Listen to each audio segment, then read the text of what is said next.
Écoutez, bonjour à tous et merci de votre présence. Je suis Diana, je suis Head of Sales chez Ringover depuis 3 ans et demi.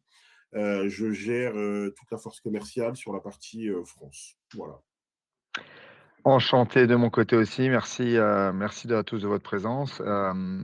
Bruno Mocherifar, un peu plus de 3 ans également chez Hangover et je suis en charge de toutes les équipes solutions ingénieurs, donc des équipes, très proches, de tous nos commerciaux, de nos forces de vente, en charge des démonstrations produits et des intégrations de nos solutions, qu'on va avoir le plaisir de vous présenter sous l'angle du sujet d'aujourd'hui. Hem Donc après un rapide tour de qui on est, qui est Ringover, pour ceux qui ne nous connaissent pas, on va rentrer, dans le vif du sujet.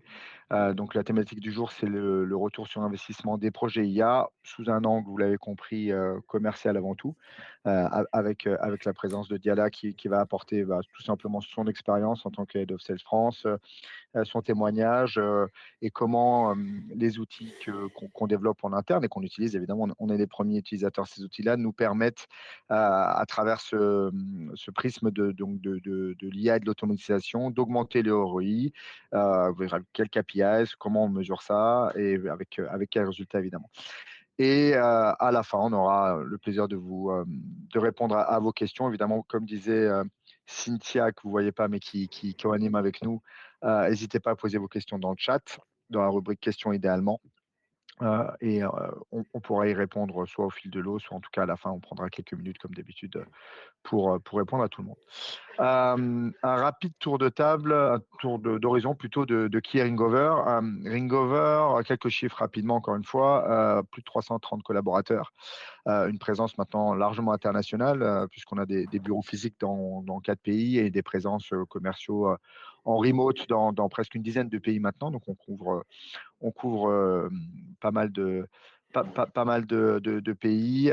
Aujourd'hui, Ringover, c'est à la fois un éditeur, c'est notre métier principal. On développe et on propose des solutions qu'on intègre nous-mêmes, des solutions logicielles dont on va vous parler rapidement, et un opérateur, puisque notre métier historique depuis maintenant presque 8 ans, c'est de fournir un support téléphonie à nos clients, qui permet effectivement de porter ces numéros, d'en créer de nouveaux si nécessaire, fixes mobiles partout dans le monde, et donc de gérer, on va dire, et d'agréger tous les moyens de communication de nos clients. Les clients en grand nombre, vous le voyez, plus de 17 000, répartis là aussi un petit peu partout dans le monde. Et dernier chiffre qui est un petit peu moins parlant, mais qui souligne notre capacité, on va dire, d'opérateur. On fait transiter aujourd'hui des millions d'appels par jour, même si la voix se fait de plus en plus supplanter par la visio. La voix reste, en tout cas dans le métier commercial, hein, quelque chose de primordial. C'est le moyen de communication numéro un des commerciaux, du service client également, remplacé ou en tout cas complété par d'autres moyens écrits, chat, WhatsApp Business, email évidemment historiquement, visio de plus en plus, mais la voix reste prédominant. Et j'insiste là-dessus puisque, en rapport avec le thème du jour, aujourd'hui, la voix est, et c'est de plus en plus notre métier, une source très riche d'informations, une source de data. La voix qui transite par le téléphone, par le mobile, par l'iPhone du quotidien, par le téléphone fixe quand on en a au bureau. C'est cette voix-là que nous, on transporte et qui est source aujourd'hui de data qui va servir à travers justement les outils d'IA qu'on va vous présenter, à booster finalement la performance et l'efficacité des commerciaux. En 2 mots, Ringover, historiquement, le produit Ringover, qui est le vaisseau amiral, reste le produit maître. C'est un produit de cloud téléphonie, c'est une plateforme cloud qui agrège, comme je l'ai dit, tous les moyens de communication, voix, SMS, écrit, email ou réseaux sociaux sur une même plateforme, le tout intégré dans les outils métiers des commerciaux ou des agents service client. Ça peut être des CRM, ça peut être des outils de ticketing, on en a des centaines intégrés au catalogue.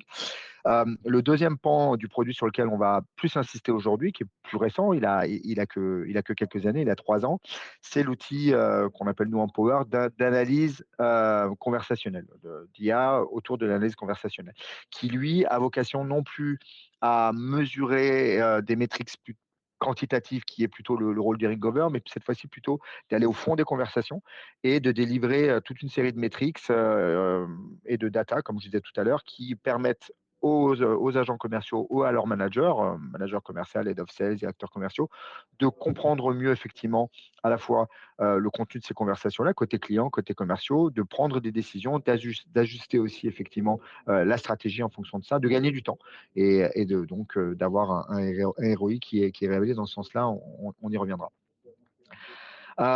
Quelques clients aujourd'hui, Ringover, ça s'adresse vraiment à tout type de clients, puisque la particularité de Ringover, c'est que ces outils-là sont simplifiés et vulgarisés au possible, à la fois en termes d'implémentation technique et même d'utilisation.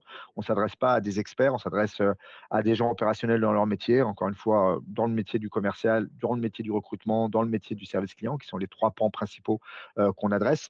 Et donc, aussi bien une TPE ou qu'un grand groupe, comme vous pouvez avoir ici quelques exemples, peut avoir à des échelles différentes, bien sûr, les mêmes enjeux, les mêmes problématiques. Et l'idée, c'est pouvoir justement s'adapter à la taille de ces entreprises-là, à la taille des équipes qu'on va cibler et d'avoir, avec toujours la même philosophie, une simplicité dans l'approche, à la fois de l'utilisation, dans la rapidité d'implémentation et dans l'exploitation finalement du produit, parce que pour avoir un ROI, il faut aussi prendre en compte effectivement la vitesse à laquelle on appréhende ces produits-là. Aujourd'hui, on est inondé de produits IA, tout le monde en utilise à peu près plus ou moins d'efficacité, des produits gratuits, d'autres payants et autres. Et donc, tout l'enjeu, c'est d'avoir un produit qui soit simple, dont le ROI et donc l'efficacité est tout de suite évidente et dont l'implémentation et la prise en main, encore une fois, est rapide parce que le temps est lié directement effectivement à l'argent, comme on dit souvent. Merci beaucoup, Bruno. Tu peux passer à la slide suivante. Par rapport au webinaire d'aujourd'hui, en fait, on va suivre 3 chapitres. Le premier, c'est libérer du temps pour ce qui compte. En gros, c'est comment on va récupérer les heures perdues sur l'administratif pour les remettre là où elles créent vraiment de la valeur, c'est-à-dire la vente. Le deuxième, c'est détecter les opportunités cachées. C'est tout ce qui dort dans vos conversations. Ça peut être des upsells, les besoins non formulés, les signaux qu'on ne voit pas. Et le troisième, c'est identifier les frictions qui tuent vos deals. C'est ce que vous fait perdre sans que vous le voyez vraiment venir. Tu peux. Voilà. Avant d'entrer dans le concret, je vais déjà commencer par un mot sur le contexte, parce que c'est une situation qu'on vit tous en ce moment. Comme vous le savez, l'investissement dans l'IA explose. Les budgets, ils ont augmenté cette année, ils vont encore augmenter l'année prochaine, et ça, vous l'avez sur la slide. Mais il y a ce chiffre, pour moi, qui est le chiffre le plus important à droite, c'est 74%. Qu'est-ce que ça veut dire? C'est près de 3 entreprises sur 4 sont incapables de dire ce que cet investissement va réellement leur rapporter. Globalement, moi, je ne crois pas que c'est un problème qui vienne de l'IA. C'est surtout lié à l'endroit où on va le déployer. Dans la majorité des cas, on l'a mise où la valeur elle est vraiment réelle, mais en réalité, c'est très difficile de l'isoler. C'est des bénéfices qu'on va ressentir sans jamais réussir à les traduire en chiffre d'affaires. Les sales, et c'est un peu la chance qu'on a, ça fonctionne un peu différemment. Pour moi, c'est probablement la fonction la plus instrumentée de l'entreprise. On va avoir le pipeline, les taux de conversion, les paniers moyens, le win rate et plein d'autres indicateurs. Et c'est une fonction en fait qui résonne depuis toujours en revenu. Et en fait, ça pour moi, ça change tout. Parce qu'en fait, quand on va introduire l'IA dans le processus commercial, on n'a pas besoin d'inventer une métrique pour en mesurer l'impact. On sait déjà qu'une interaction va faire avancer une opportunité ou elle va la faire perdre. Un client à qui on répond, c'est potentiellement un renouvellement ou un départ. Et tout ça, en fait, c'est relié à des résultats concrets. Par contre, le vrai paradoxe, c'est que moi, je gère une équipe commerciale. On a énormément de clients également. On adresse énormément notre solution à des équipes commerciales et je parle beaucoup à des head of sales. La fonction en réalité commerciale, c'est la fonction la mieux placée pour démontrer le ROI dans l'IA, mais c'est peut-être celle qui l'exploite le moins. Et c'est précisément le sujet de l'heure qui vient. Tu peux passer à la slide suivante. Un petit sondage avant de commencer, si vous le voulez bien, il y en a pour vraiment 10 secondes. Combien de temps vos commerciaux passent-ils sur des tâches non commerciales justement?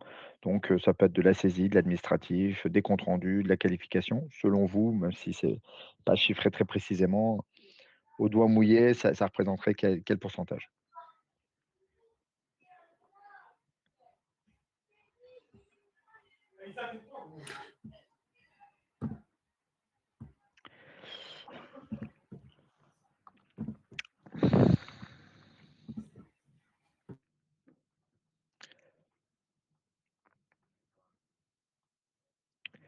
Et par rapport à votre réponse, l ça vous avez bon, ça à titre, d'exemple, hein, ça reste une moyenne, mais une étude Gartner qui estime que le pourcentage de temps moyen passé par les commerciaux justement sur des tâches dites, non cruciales pour leur business et leur quotidien, tâches administratives, représente en fourchette entre 15 et 30. On verra à la fin si ça correspond à peu près à votre ressenti, à votre quotidien Tout à fait. ou si vous êtes en dessous ou au-dessus. Tout à fait. Je vais, Bruno, je vais commenter également cette slide, le temps que Bien sûr. le sondage avance. Euh, En gros, ce qu'on voit dans la slide, et c'est hyper important, c'est que un commercial, en fait, il va passer entre 15 et 30 de son temps sur des tâches administratives ou répétitives. Et en fait, si on prend le bas de la fourchette, ça fait déjà plus d'une journée par semaine. Une journée où le commercial ne va pas vendre, où il ne parle pas aux clients, il fait que, entre guillemets, rédiger des comptes rendus d'appel, remplir le CRM, rechercher l'historique d'un compte, etc. etc. Mais en fait, le vrai sujet, ce n'est pas seulement le temps perdu, c'est ce qu'il y a sur la slide, c'est-à-dire la perte de mémoire commerciale. Parce qu'en fait, dans chaque échange, il y a de l'information qui compte. Ça peut être un signal d'achat, une objection, un changement de contexte chez le client. Et en fait, une bonne partie de cette information, souvent, ne ressort jamais. La, slide, la stat, en fait, c'est qu'on perd en moyenne 20% des informations suite à un call. Il y a 20% des informations que le commercial ne va pas informations importantes que le commercial ne va pas inscrire dans le CRM. Et en fait, ça reste dans la tête du commercial, ou sinon, ça finit résumé en 2 lignes dans le CRM. Il n'y a personne qui a envie de passer 20, 30, 40, 50 minutes sur chaque appel à faire des résumés. Donc, en fait, on va cumuler 2 coûts. C'est le temps qu'on va dépenser sur la saisie et la connaissance client qu'on laisse s'évaporer. Et en fait, c'est exactement ces 2 points qu'on va voir.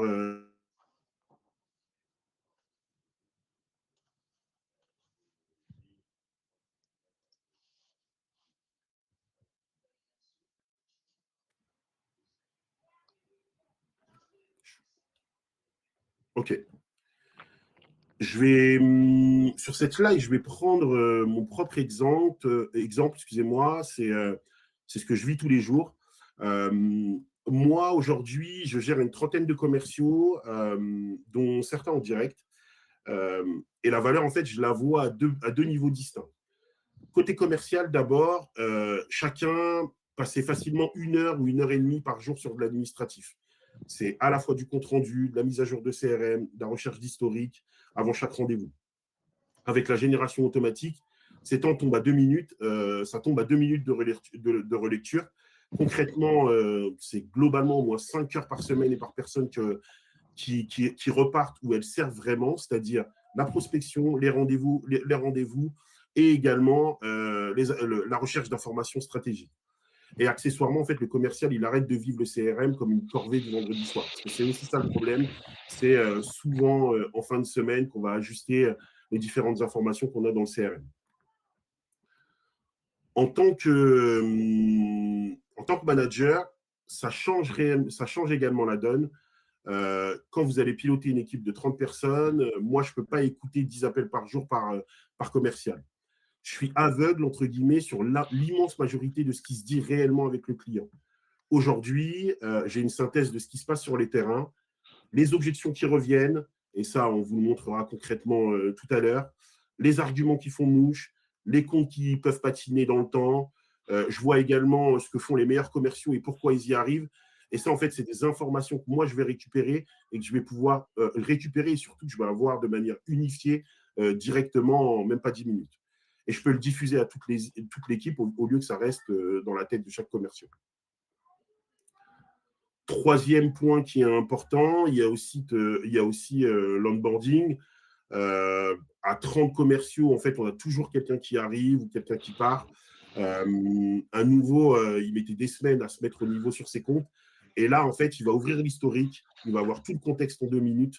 Et le jour où un commercial s'en va, sa connaissance, elle ne part pas avec lui. Dernier point, et peut-être le plus important, il y a le pipe. Quand le CRM, en fait, se remplit tout seul et correctement, j'arrête de forecaster, en fait, sur des données à moitié fausses. C'est aussi ça le problème, et je pilote sur des données vraiment réelles. Donc, excuse-moi. Non, je Je t'en prie, voulais je t'en juste, prie. je voulais juste conclure.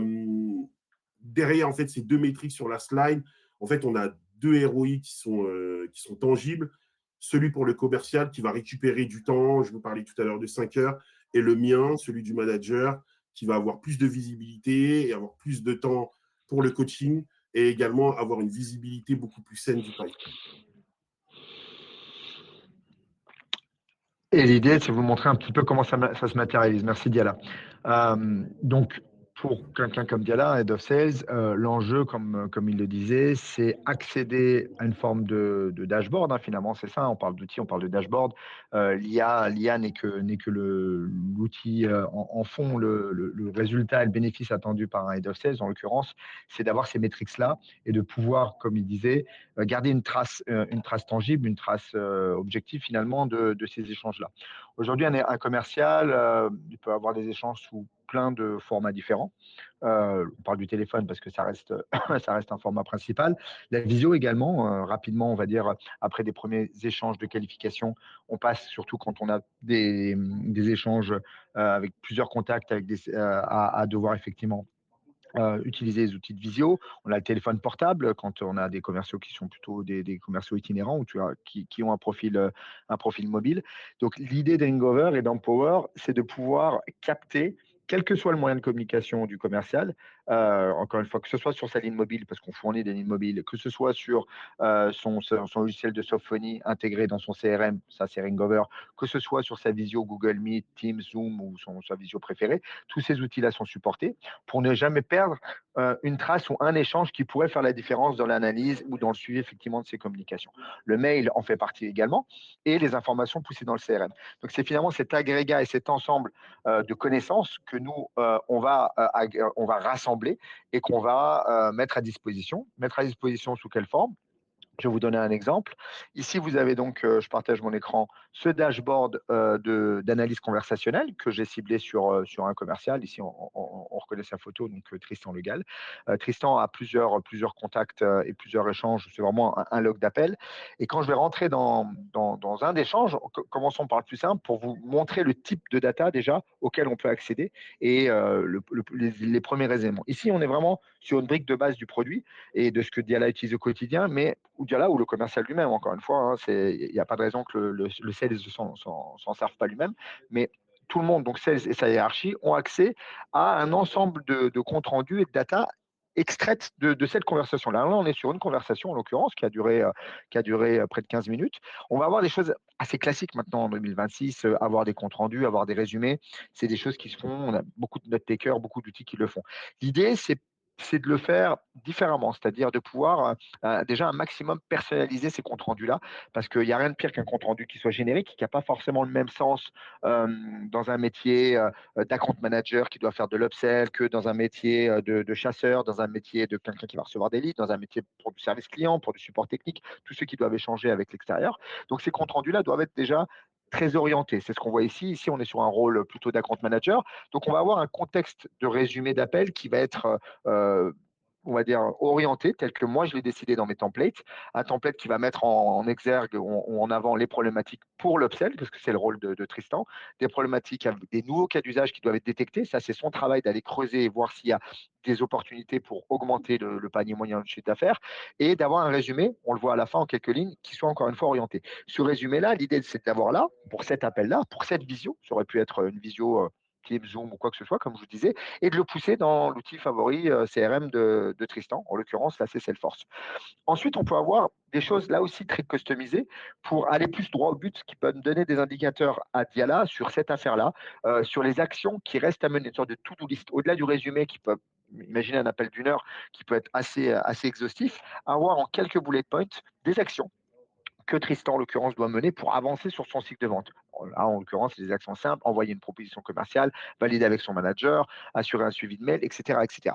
En dessous, on peut avoir aussi un découpage beaucoup plus contextualisé, là aussi, de l'appel. Là, il n'y a eu que 15 minutes d'appel, mais on peut avoir, on va dire, un découpage qui est fait automatiquement si on doit s'intéresser à une partie de l'appel qui est la partie négociation et préoccupation, qui est une partie importante dans le rôle du commercial. Sur cet appel-là, elle a eu lieu à 3 minutes 18. On peut là aussi avoir quelque chose d'extrait très ciblé. Tout ça, c'est du gain de temps. C'est-à-dire que d'un simple résumé, compte rendu qu'on peut avoir aujourd'hui tous facilement, très générique, mais qui finalement, quand il s'accumule avec des dizaines et des dizaines d'échanges, commence à être indigeste, on a quelque chose déjà qui peut être plus ciblé et extrait et gagner du temps. Donc, le temps, ça reste le premier levier du ROI.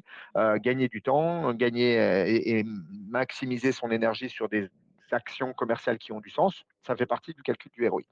On peut, et je terminerai là-dessus, avoir une analyse post-appel aussi qui, là aussi, peut avoir une correspondance à des thèmes qui ont du sens pour moi dans mon métier de manager, dans mon métier de directeur commercial. C'est-à-dire que les motifs de l'appel, c'est une chose, les questions clés, c'est une chose. Si je suis dans un métier de service client, il peut y avoir, on va dire, les problématiques techniques, mais là, ici, en l'occurrence, il n'y en a pas, puisqu'on est dans un métier de commercial. Si, et on peut avoir une notion d'objection. Vous voyez, là, pour le coup, ça a du sens. Je veux uniquement cibler les objections et la faculté de Tristan à gérer des objections sur ces 15 minutes. Est-ce qu'il y en a eu côté client et comment Tristan les a gérées? Et ici, j'en vois 5. J'en vois 5. Il a exprimé des préoccupations sur le coût d'une ligne mobile, il a demandé des informations de prix, etc. C'est des objections ou en tout cas des choses un peu challengeantes pour Tristan. Et donc, vous voyez, ça, je l'ai catégorifié dans la partie objection. On peut y avoir une catégorie budget. À quel point Tristan est capable de répondre à des enjeux budget. Est-ce qu'il y a eu un moment un enjeu budget? Là, en l'occurrence, oui. On a parlé d'un coût de licence à 26 euros et le client a envisagé ce coût supplémentaire pour passer à une offre un peu mieux disante. Donc, vous voyez ici, on est déjà vraiment dans un premier pan du dashboard qui donne beaucoup d'informations qui sont intéressantes. On peut aussi aller encore plus loin et avoir quelque chose qui non seulement va s'intéresser à des éléments factuels, mais aussi à des éléments plutôt comportementaux, de ce qui a été bien fait ou ce qui a été mal fait. Mal fait ou bien fait n'a du sens que si vous le paramétrez aussi et que vous dites à l'IA ce qui est important pour vous.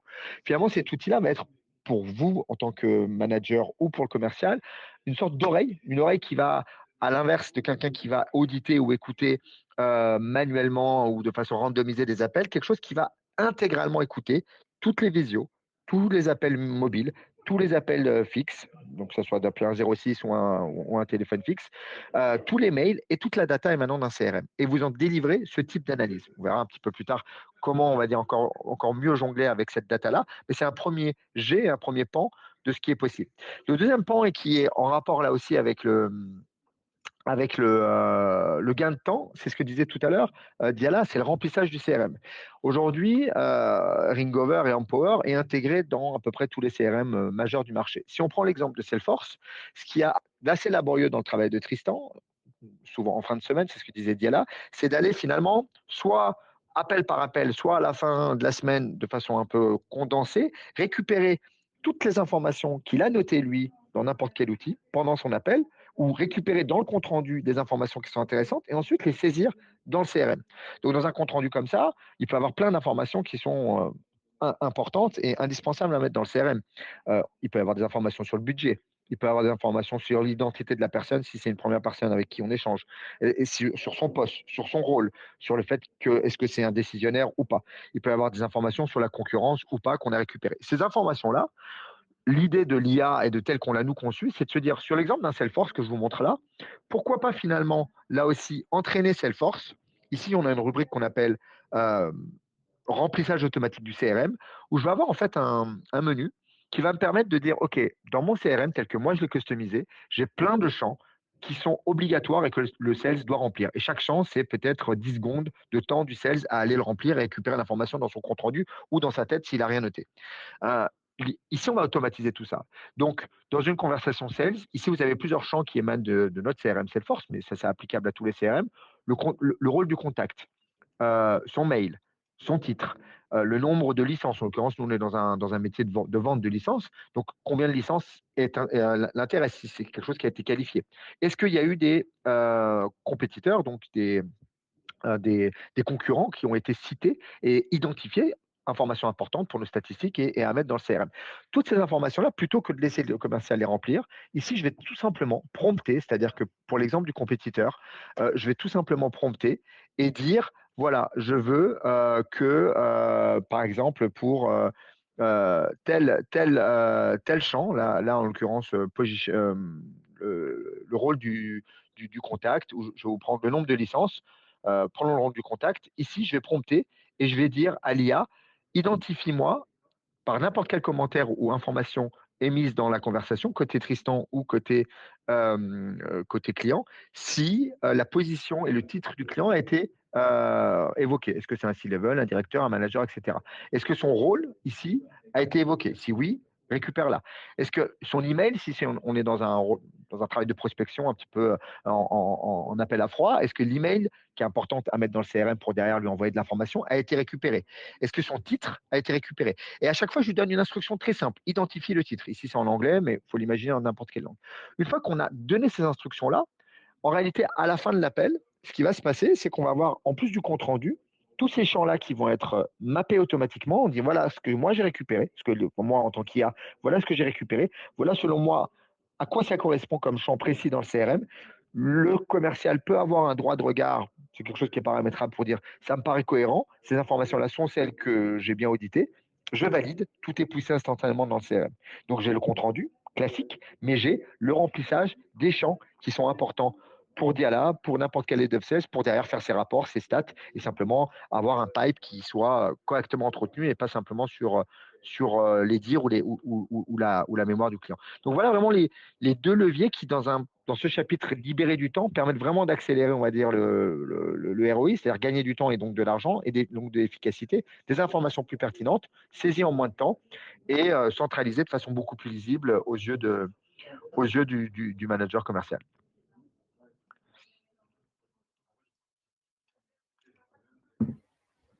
Merci Bruno. Ah. Est-ce que tu peux enlever le partage? Ouais, voilà, parfait. Ok, merci. On peut passer la slide. Et on repart sur un sondage. Parmi ces situations, laquelle vous coûte le plus de deals? Vous avez 5 choix.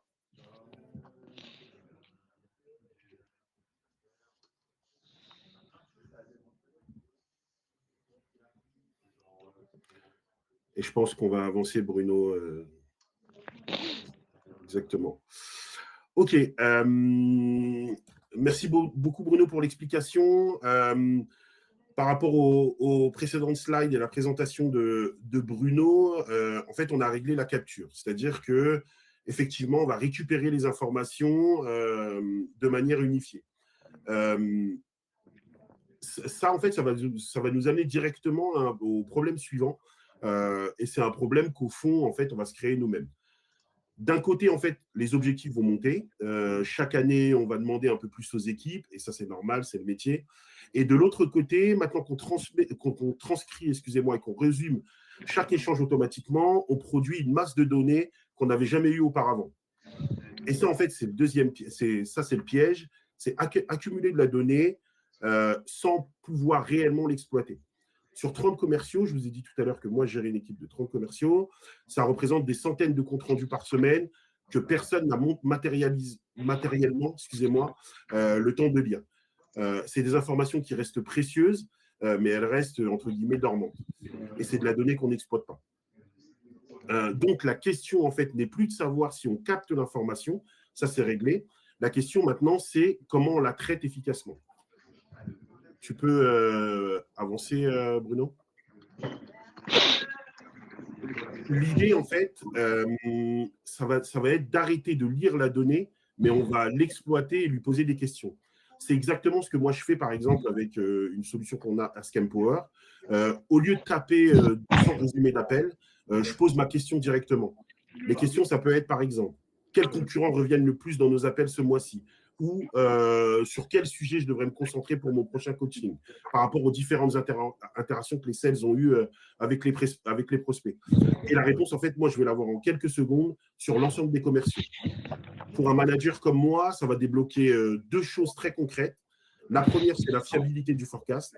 Quand je pilote 30 commerciales, mon forecast il repose en grande partie sur l'optimiste de chacun.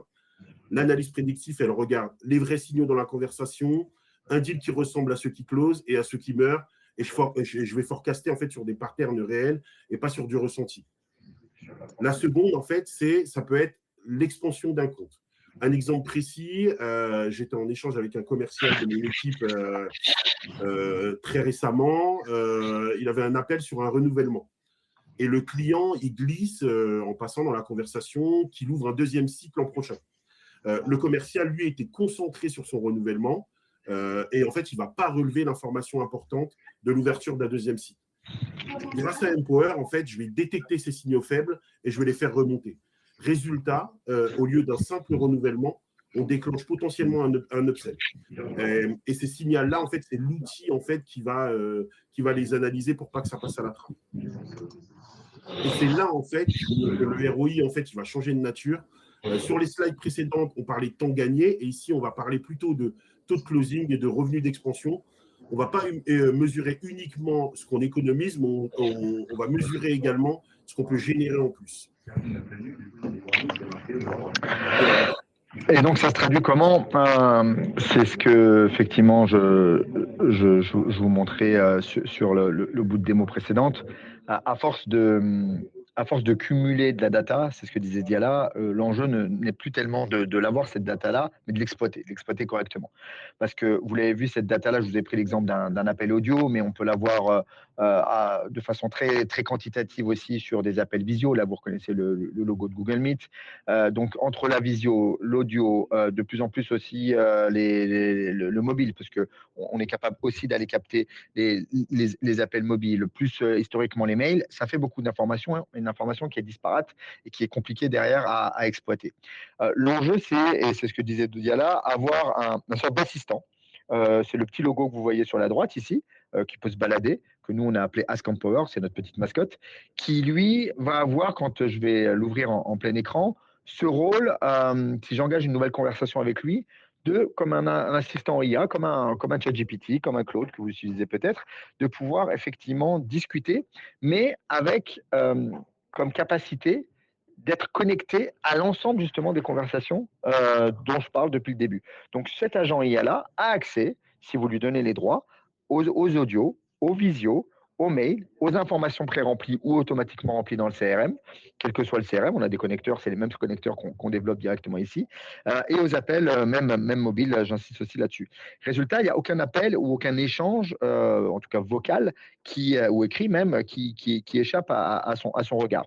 Une fois qu'on a cette agrégation qui est faite là, finalement, ce Ask Empower-là, c'est un chat, hein, c'est un chatbot en quelque sorte, à qui je posais des questions. Mais là aussi, ces questions peuvent être orientées.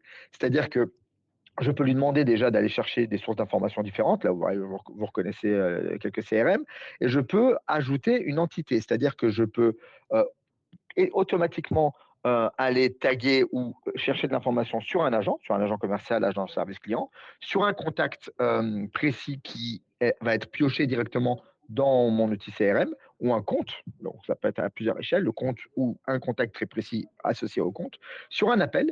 Je peux, plutôt que d'aller dans l'historique d'appel, dans les logs, chercher un appel ou une visio, je peux ici faire une recherche dessus, ou sur des groupes directement. Diala a parlé d'une trentaine de personnes, il peut avoir un groupe.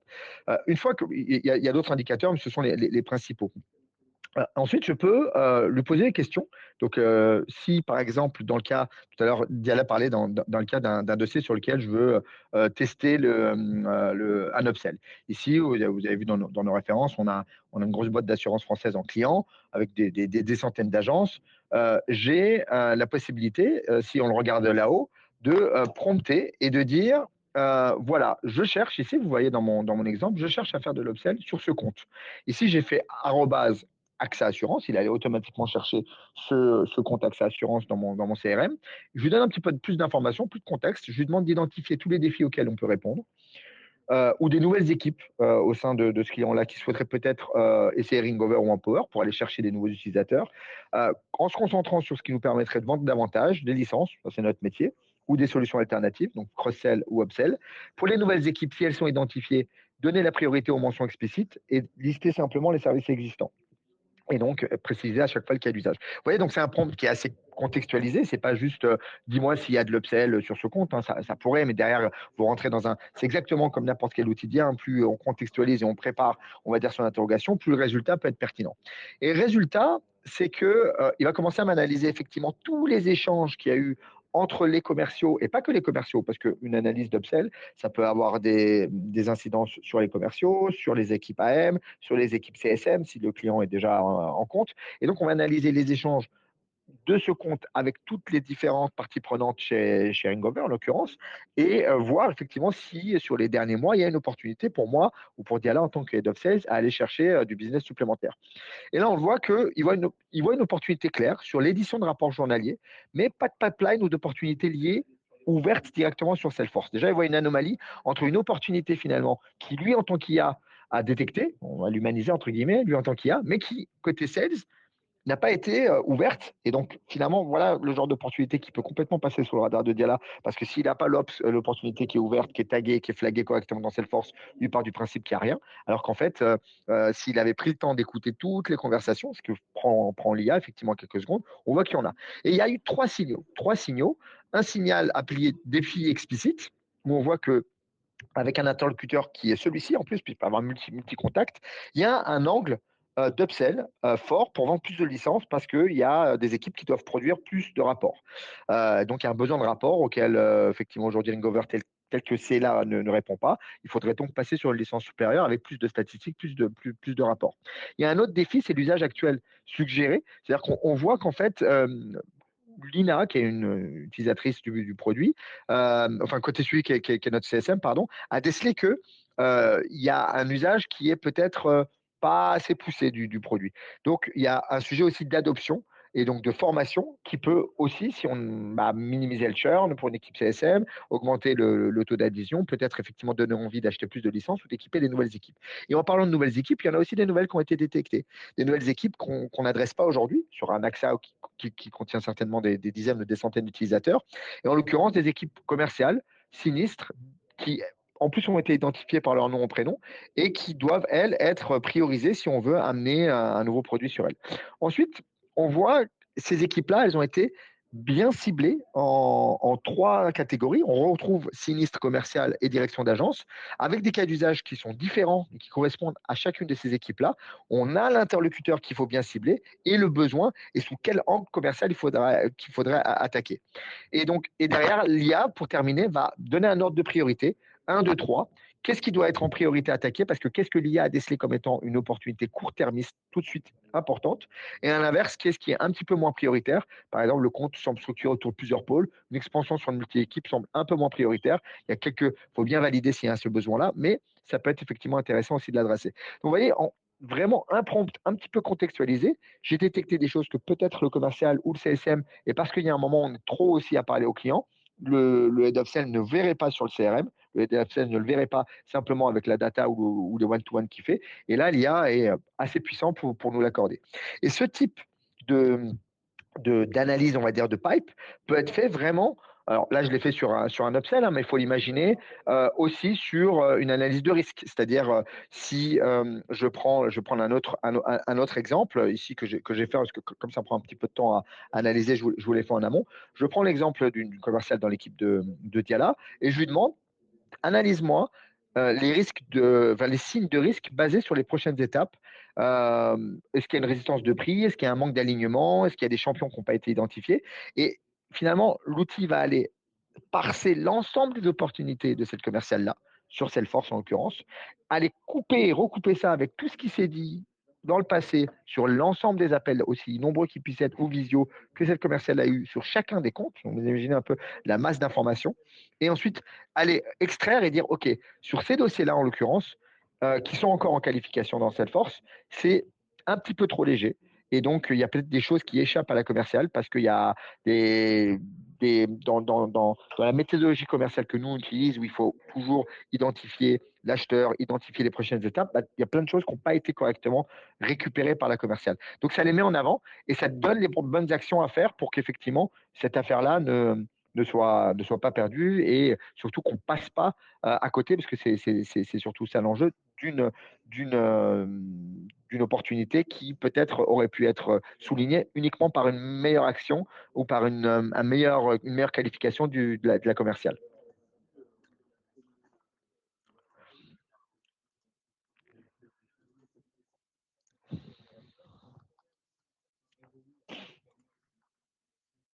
Merci Bruno. Vous m'entendez?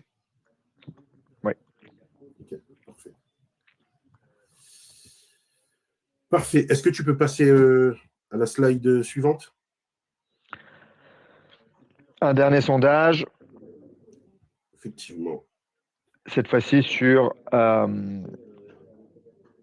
si vos agents récupéraient donc 45 minutes par jour, ce qui est considérable, où est-ce qu'ils devraient, selon vous, réinvestir ce temps en priorité dans leur quotidien? On va attendre quelques secondes avant de repartir.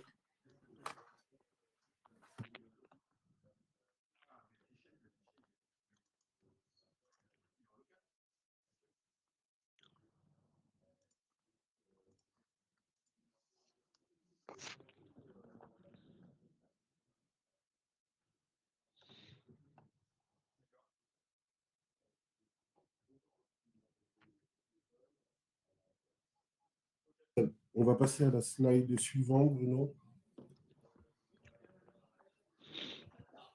Et une nouvelle problématique. Parfait. Un commercial, par nature, c'est optimiste. En fait, c'est surtout quand il est face à son manager. Et en fait, c'est une qualité pour le métier, c'est vraiment pas un défaut. Mais en fait, cet optimiste, il va finir souvent par fausser la lecture que le commercial a de son propre pipe. Et en fait, ça se manifeste concrètement par trois éléments.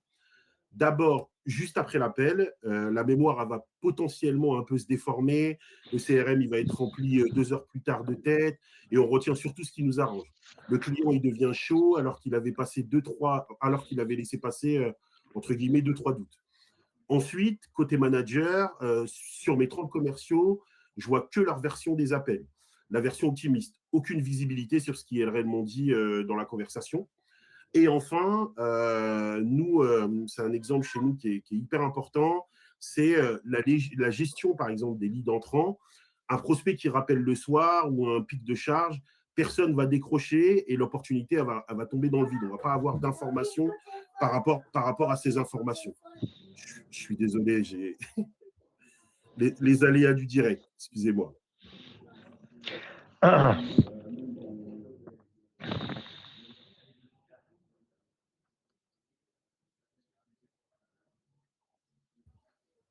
Excusez-moi. Mon fils qui s'est invité dans le webinaire. C'est le mercredi, c'est pas grave. Exactement. Exactement. Est-ce que tu peux passer à la slide suivante? On est sur Okay. la métrique, c'est les KPIs. Ok, parfait. En gros, en fait, un pipe qui a l'air plein, un forecast qui a l'air solide, souvent, c'est ce que le commercial va vous faire ressentir, va vous dire lors des différents échanges que vous allez avoir. Mais en réalité, ce qui se passe souvent, c'est qu'il y a une partie en fait, qui n'existe que dans sa tête. Il va commencer à travailler des deals qui sont déjà morts, il va les garder pendant des semaines et des semaines, et au bout du compte, ça allonge le cycle de vente et ça plombe en fait le taux de closing. Et la réponse, en fait, sur ce cas-là, pour moi, c'est l'IA. Je vais utiliser Empower via 3 briques. La première, c'est le scoring d'appel. Chaque appel, en fait, il va être noté objectivement. Je vais savoir exactement ce qui a été réellement dit et pas le ressenti du commercial. Concrètement, un commercial qui me met 90% et qui me dit ça va signer ce mois-ci peut ressortir avec un score faible. Pourquoi? Parce que le décideur, par exemple, n'était pas dans la boucle. Une objection prix est restée en suspens et qu'aucune étape, par exemple, prochaine a été posée. Trois signaux que l'optimiste avait masqués et que moi, je vois directement et qui va coûter le forecast. Le deuxième point, la deuxième brique, c'est ce qu'on appelle chez nous, ce qu'on vous a montré, c'est Ask Empower, qui va remonter directement les points de blocage, les frictions et les prochaines étapes manquantes. Au lieu de découvrir les problèmes le jour où le deal va capoter, je les vois directement et je peux encore voir ce qui est récupérable. Et troisièmement, également, et là c'est plutôt lié au lead entrant, ce que je vous avais expliqué tout à l'heure, c'est Hero Voice, c'est un agent vocal et qui va décrocher quand les commerciaux ne peuvent pas. Soit ils ne sont pas là, soit c'est en dehors des horaires de bureau, soit ils ont une démo, soit ils font autre chose. Et avant, en fait, le lead qui a appelé à 19h30, à 20h et qui tombait dans le vide, là, il est pris en charge, il est qualifié, le rappel est calé. On arrête de perdre des opportunités dès l'entrée.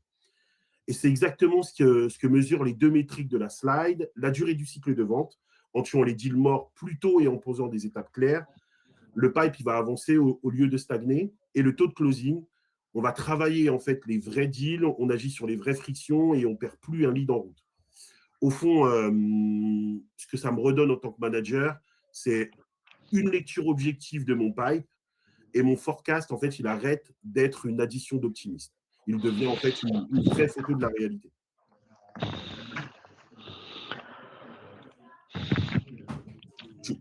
Dernière traduction de ce que Diana nous expliquait en démo, toujours autour d'Ask Empower finalement, puisque vous l'avez compris, c'est l'assistant qui fait gagner du temps et qui permet effectivement de ne pas aller manuellement consulter toute cette data-là et tous ces comptes rendus. Je vous donne cet exemple-là que j'ai prompté justement pour le webinar, où je me suis mis dans la peau de Diala et je lui ai demandé une revue de performance hebdomadaire justement pour son équipe qu'on a appelée Direct Sales FR.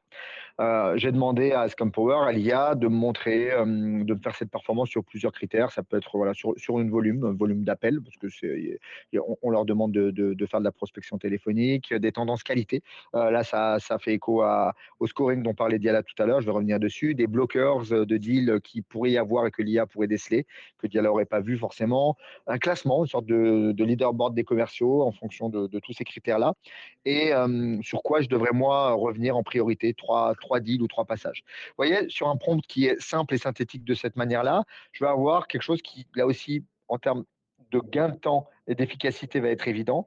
Je vais avoir tout de suite, semaine par semaine, un classement du nombre d'appels passés par mes commerciaux, du nombre d'appels qui ont abouti, répondus, d'un taux de réponse et des choses plutôt assez quantitatives qu'on retrouve sur Ingover.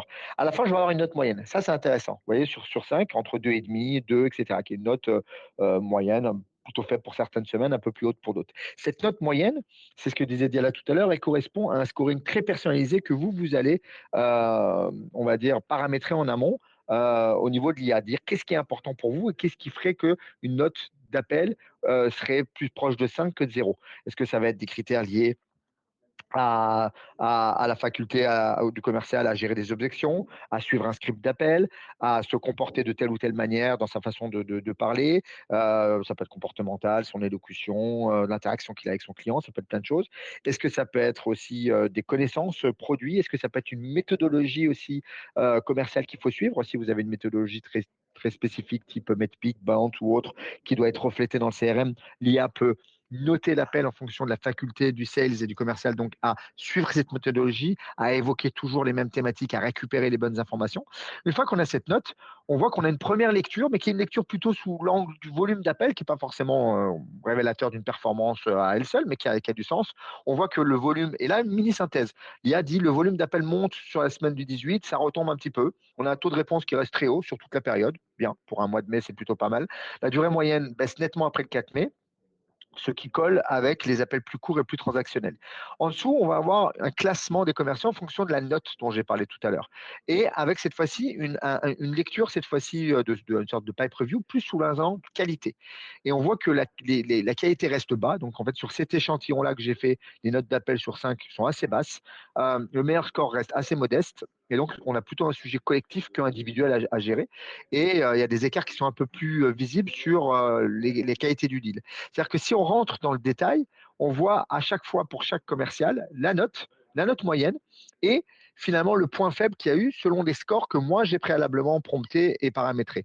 On voit que, par exemple, Stéphane, il n'a aucune structure de deal visible. Bon.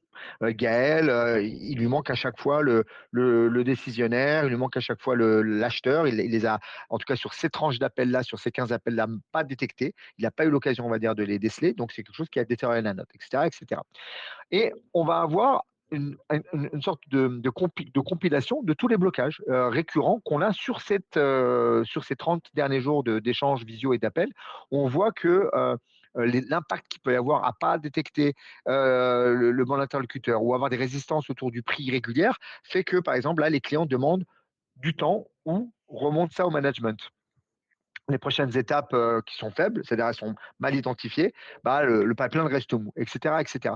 Et à la fin, j'avance un petit peu, je peux avoir même une répartition, on va dire, vraiment par semaine de ce qui s'est passé et comme ça, zoomer directement sur les appels qui m'intéressent le plus et par commercial et avoir une synthèse de 3 deals, c'est ce que je lui ai demandé dans mon prompt. Hein. Dis-moi les 3 deals qui sont les plus touchy et sur lesquels je devrais vraiment m'attarder, on va dire, sur les 30 derniers jours. Là, j'ai 3 deals qui remontent avec pourquoi la raison que l'IA m'a dit, pourquoi est-ce qu'il me les a mis en avant. Ici, on a des sujets intégration API, délai, clarté et les signaux qui ont été détectés. Et on voit pourquoi ces 3-là, parce qu'ils couvrent les 3 causes les plus fréquentes, on va dire, de blocage, blocage prix, blocage intégration, plutôt blocage technique, validation du management. Ils sont assez denses en signaux pour servir de playbook et de coaching et ils montrent exactement où les commerciaux ont perdu un petit peu d'élan et d'avancement dans leur cycle de vente. Et ça me permet en un clic, finalement, de revenir et de cliquer sur l'appel en question ou l'ensemble des appels de ce deal-là et d'aller cette fois-ci, comme je vous l'ai montré au début sur la première démonstration, d'aller voir les comptes rendus cette fois-ci de cet appel-là. Et donc, vous voyez, avec un prompt que je balaye là un peu rapidement, mais sur lequel on peut passer du temps, ça me permet réellement, plutôt que de perdre du temps d'aller un à un regarder les scorings d'appels ou de faire même des moyennes, de laisser l'IA me mettre en avant ce qui, selon lui et selon mes critères, est le plus important en termes d'alerte et d'aller ensuite regarder un à un ces deals-là. Et ça me permet de mieux préparer mon pipe review avec mon commercial et surtout d'accélérer encore une fois le cycle de vente et l'avancement du dossier.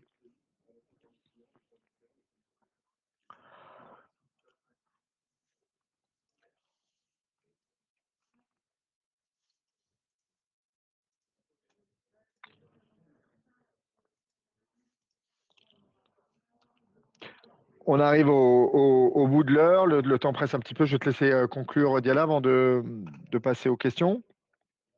Il semble avoir peut-être une... Je vais regarder un petit peu les questions dans le chat s'il y en a. Hop. Il y a 7 questions.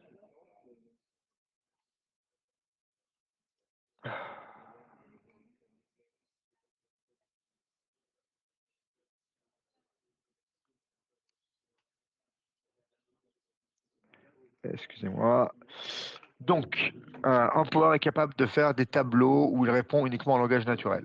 Donc, Cynthia a répondu. Je n'ai pas bien compris ce que c'est qu'Empower. Un chat GPT branché aux appels. C'est répondu. N'hésitez pas si la réponse n'est pas claire. Julien qui demande avez-vous mis en place des intégrations avec des ERP Bond Manager? Oui. Et les champs custom de Bond, alors l'autofill de Bond Manager n'est pas en place, ça va arriver sur Q2 là, avant début juillet. Bond Manager est parfaitement intégré, mais pas l'auto-remplissage, pas encore. Qu'est-ce que vous enregistrez tous les échanges et quid du RGPD? On vous a envoyé le lien. Alors, c'est vrai que j'ai passé rapidement sur la présentation Ringover, mais on est une société française, la data est stockée tout en France sur nos propres serveurs. Et donc, c'est une data qui est mise à disposition du client, qui est full RGPD, compliant. Et effectivement, on enregistre les échanges, donc tous les échanges dont je vous ai parlé, qui nous servent de source pour exploiter cette data-là. Je suis revenu, désolé, j'ai eu un petit problème. Non, mais je t'en prie, Diala. Je te laisse conclure, j'ai répondu aux questions et on va comme ça libérer nos invités, on arrive au bout de l'heure. Ok, parfait. Concernant la conclusion, si je devais résumer ça en quelques idées, ça serait celle-là. D'abord, le plus important, vos meilleures opportunités ne sont pas dans un fichier, elles sont bien sûr dans vos conversations, les signaux d'upsell, les besoins que les clients n'ont jamais formulés, noir sur blanc, les bons contacts à relancer, tout ça, ça se dit à l'oral et ça passe la plupart du temps à la trappe. Ensuite, la donnée, en fait, elle redevient fiable grâce aux différents outils qu'on vous a proposés. Le CRM est rempli automatiquement, immédiatement, et il n'y a pas 2 heures de mémoire dans le CRM. On arrête de piloter à l'à peu près. Troisième idée, j'y tiens vraiment, l'optimisme ne remplace pas, entre guillemets, la lucidité. Un commercial optimiste, c'est un atout, et effectivement, moi j'en veux 30 comme ça, mais un commercial aveugle, c'est surtout un gros risque. Et en fait, la nuance entre les deux, c'est exactement ce que l'IA nous redonne.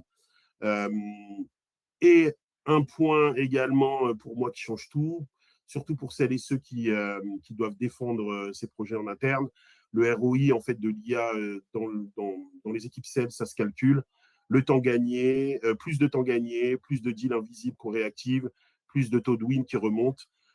Ça fait un chiffre, enfin des vrais chiffres qu'on peut exploiter et que vous pouvez bien sûr exploiter pour les équipes, mais également auprès de votre direction. Voilà.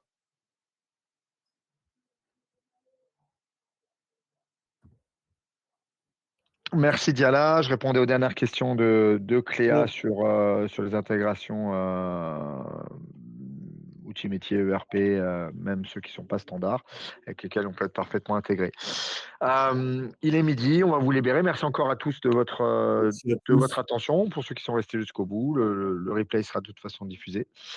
Euh, je vous souhaite une bonne après-midi sous ce soleil de plomb que vous soyez en France, je pense. Et à très bientôt pour le prochain webinaire. Merci à tous. Merci, bonne journée, au revoir. Au revoir.